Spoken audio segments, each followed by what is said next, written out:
From the first trailers to the film's final frames, a flurry of fan theories have surrounded Christopher Nolan's time-inverting Tenet. Well, I've seen too much. Well, we'll try and keep up. On this slightly spoiler-filled presented by USAA, we determine if these brain-busting fan theories were able to crack the code on Tenet.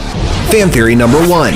Tenet is an Inception sequel. This seems to be the most popular theory making the rounds since Tenet looks very similar to Nolan's 2010 box office busting dream heist. Star John David Washington also threw fuel on this particular fire when he claimed that Tenet is an in-law to Inception. They're related by marriage. You got something.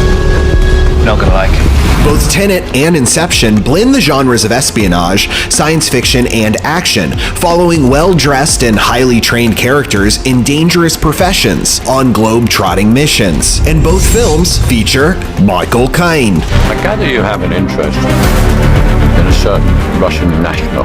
Some believe that Michael Caine was reprising his role as Miles, and that Robert Pattinson and Clemens Posey could even be the adult children of Cobb, Leonardo DiCaprio's Inception character. Unfortunately, this fan theory is wrong. Nolan files know that the director loves to get tricky with time. Even his World War II film Dunkirk requires title cards to understand his crafty chronology. But the connections stop there. He can communicate with the future. Time travel. No. Inversion. Fan theory number 2.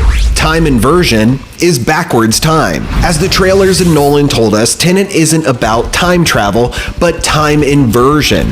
And many surmise that in this case, it's the ability, whether by individual or by device, for people or objects to move forward or backward in time, while the rest of the world around them stays on the same timeline. This was based on moments from the trailer like the car flip, the floating gear, and the bullet catch. You're not shooting the bullet, you're catching it.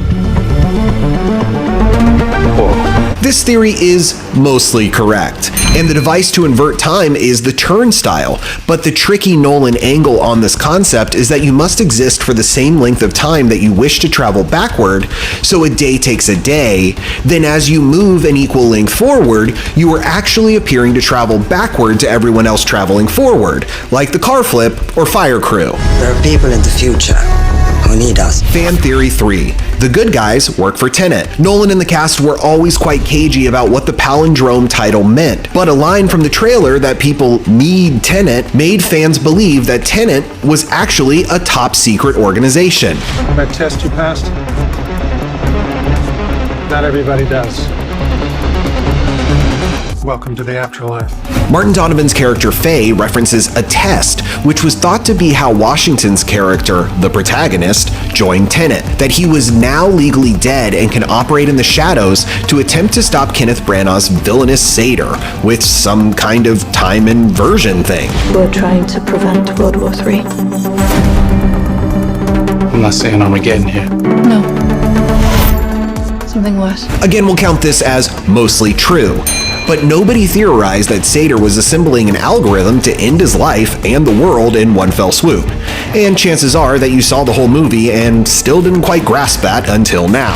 That part is a little dramatic. Fan theory number 4. Tenet connects two worlds. Fans believe that Tenet would feature travel between different realities or parallel universes after they spied this diagram in the background of a second trailer. This illustration is Maxwell's Demon, a thought experiment created by physicist James Clerk Maxwell to show that the second law of thermodynamics can be theoretically violated by creating an opening between two different chambers of gas by using something called a demon door. Fans postulated that the two chambers would be two separate realities or timelines that the characters travel between. Can you tell which is which? Furthermore, the colors red and blue, which represent the two different chambers of gas in the thought experiment, would be used to signify which of the two realities characters are from. For example, Elizabeth Debicki is seen in both red and blue outfits, meaning there could be two of her in the film. You have to start looking at the world in a new way. Again, the fans were rolling with Nolan. If you track uses of red or blue, you can understand if a character is moving forward or backward in time, which was used to incredible effect in the film's epic final showdown in Siberia. Well, I'm going, so any tips will be welcome. As much as he tried to throw us off his time-inverted trail, Nolan reliably delivers meticulous mind-melting madness that'll always land him on multiple year-end lists. Pays to be in our profession.